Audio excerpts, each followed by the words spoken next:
The opening scene features a 16-year-old Max, who is currently at a psychiatrist's office. The boy has a strange condition. The people who see his face die on the spot. As a result, he has covered his whole face with a white bandage. He explains the matter to the psychiatrist, saying that his condition originated from his birth. At the time of his delivery, the doctors and nurses were awestruck by his facial appearance, and moments later, they all died. However, this is not a painful death but a happy and pleasurable death. His face is probably so beautiful that it causes a surge in hormones that immediately ends a person's life.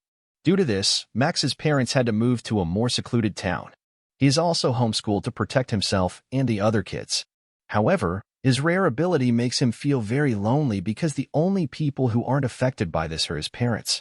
The psychiatrist does not believe in his story, so he asks the boy to remove his sunglasses and bandage. And as soon as Max does so, he passes away. Not long after, the police show up, but they can't just arrest the boy for revealing his face. As a result, he is as usual released without any trouble.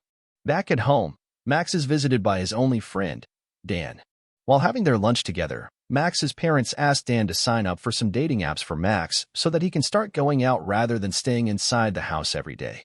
Later on, Max asks his friend to hit him with a brick and disfigure his face, which might disable his condition. However, Dan claims that it won't be effective, reminding him of how they tried that earlier with a hammer. When Max insists, his friend punches him hard on his face, causing his nose to bleed. Sensing Max's sadness, Dan sets up a date for him on Valentine's Day. They meet a girl named Erica at a restaurant, but she is clearly uncomfortable by Max's appearance. In order to break the ice, he gives her a small gift, a self-sewn handkerchief with her name on it. He also tries to compliment her and flirt with her, but the girl seems uninterested.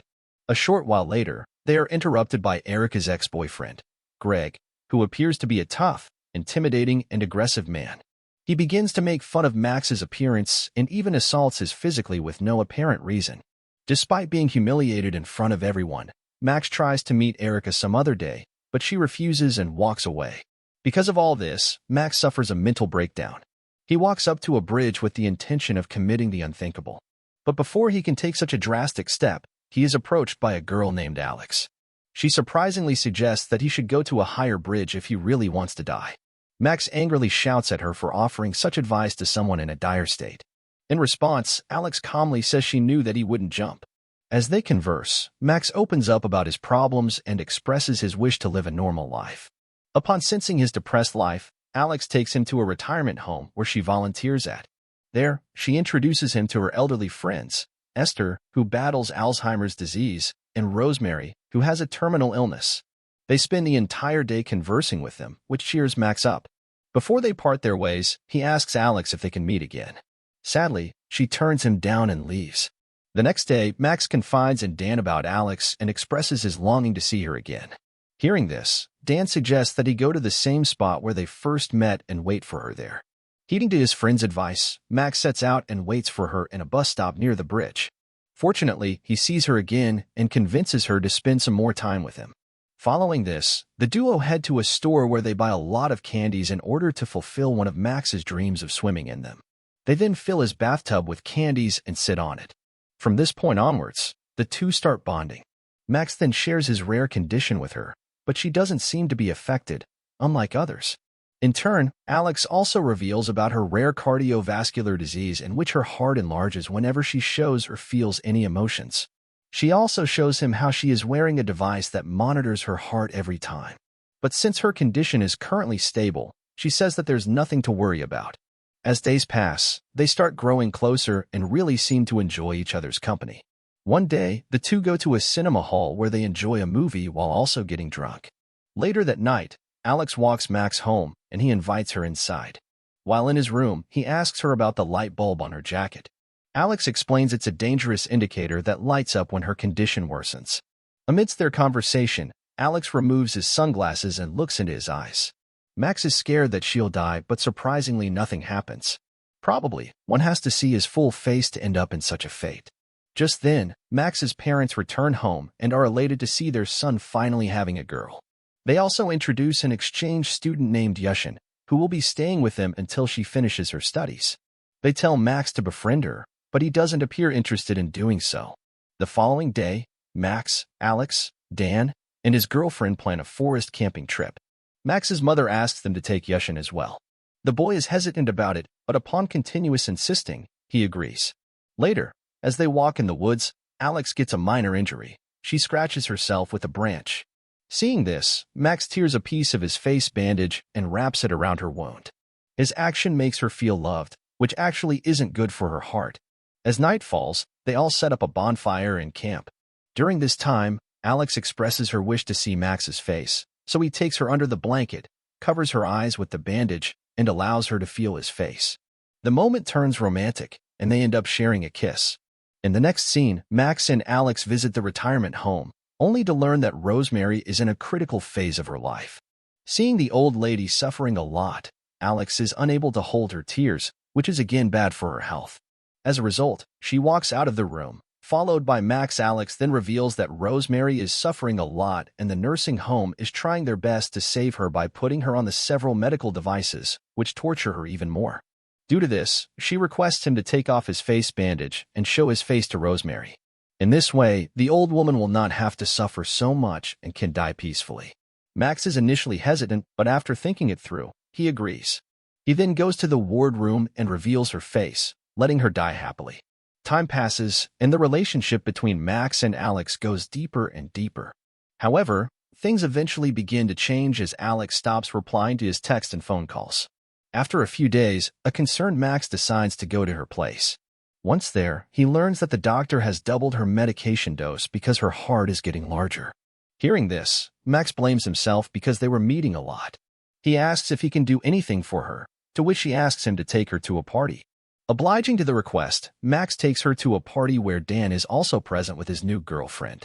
At first, the atmosphere is lively as they dance and savor the moment. Soon after, the song changes to a romantic one, prompting them to start a romantic dance. This causes Alex's heart to beat very fast, which makes her feel uneasy. When she starts bleeding from her nose, she excuses herself and rushes to the bathroom. Now that Max is alone, Dan and his girlfriend join him for company. After a while, they are approached by Erica's ex-boyfriend and his boys. Once more, the aggressive guy bullies Max and even goes as far as removing his face mask. Dan's girlfriend happens to see his face, which leads to her tragic demise. Shortly after, the police arrive at the scene and arrest Max.